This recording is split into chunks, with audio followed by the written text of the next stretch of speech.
अगर आप भी खौफ से भरी दुनिया में डूबना चाहते हैं तो चैनल को सब्सक्राइब करें और बेल आइकन दबाएं, क्योंकि यहाँ हर कहानी आपको एक नई दहशत से मिलाएगी। चलिए अब चलते हैं आज की डरावनी दास्तान की ओर। पुराने जमाने में शहर के बाहरी इलाके में एक विशाल राजमहल खड़ा था। वह महल अब खंडहर में बदल चुका था, लेकिन उसकी दीवारों में अब भी एक अजीब रहस्य छिपा था। गांव के बुजुर्गों का कहना था कि उस महल में भूतों का साया है और रात के समय वहां कोई जाने की हिम्मत नहीं करता था।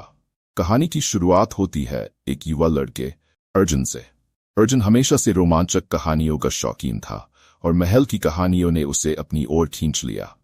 एक रात अपने दोस्तों की चेतावनी को नजरअंदाज करते हुए अर्जुन ने उस राजमहल में जाने का फैसला किया। उसका इरादा था कि वह महल के अंदर जाकर वहां छुपे रहस्य को खुद देखेगा। अर्जुन जैसे ही महल के अंदर पहुंचा, उसे एक अजीब सी ठंडक महसूस हुई। चारों ओर खामोशी थी, बस उसकी सांसों की आवाज सुनाई दे रही थी। उसने एक पुरानी सीढ़ी देखी जो ऊपर की ओर जाती थी। अर्जुन ने हिम्मत जुटाई और सीढ़ियों पर चढ़ने लगा। ऊपर पहुंचने पर उसे एक बड़ा सा कमरा दिखाई दिया, जिसकी दीवारों पर पुरानी पेंटिंग्स लगी हुई थी।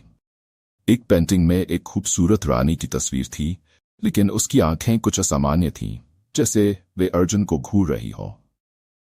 अचानक अर्जुन को पेंटिंग से एक हल्की सी आवाज सुनाई दी, जैसे कोई उसे पुकार रहा हो। उसकी सांसें तेज हो गई, लेकिन वह जिज्ञासावश और आगे बढ़ा। तभी कमरे के एक कोने से एक साया निकलकर उसके सामने आ खड़ा हुआ। वह एक महिला का भूत था, जिसकी आंखें लाल चमक रही थीं। वह भूत धीरे धीरे अर्जुन की ओर बढ़ने लगी। अर्जुन ने डर के मारे भागने की कोशिश की, लेकिन उसके पैर मानो जमीन से चिपक गए हों।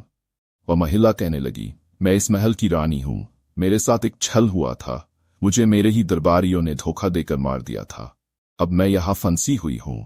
मेरी आत्मा को शांति तभी मिलेगी जब मेरा बदला पूरा होगा। अर्जुन ने हिम्मत जुटाते हुए कहा, मैं आपकी मदद कैसे कर सकता हूं? रानी ने कहा, तुम्हें उस खजाने को ढूंढना होगा जो दरबारियों ने मुझसे छीन लिया था। जब तक वह खजाना वापस नहीं आता, मेरी आत्मा को मुक्ति नहीं मिलेगी। अर्जुन को इस खजाने की खोज करनी थी, लेकिन यह आसान नहीं था। महल की दीवारें धीरे धीरे बंद होने लगीं, जैसे उसे फंसाने की कोशिश कर रही हों। अर्जुन ने तुरंत उस कमरे से बाहर निकलने की कोशिश की, लेकिन दरवाजे खुद ब खुद बंद हो गए। उसे अब अपनी जान की भी फिक्र थी। तभी अर्जुन ने एक पुराना ताबूत देखा, जिसमें से हल्की सी रोशनी निकल रही थी। उसने ताबूत का ढक्कन उठाया और देखा कि उसमें वही खजाना था जिसकी रानी बात कर रही थी। जैसे ही अर्जुन ने खजाने को उठाया, महल की सारी गतिविधियां थम गई।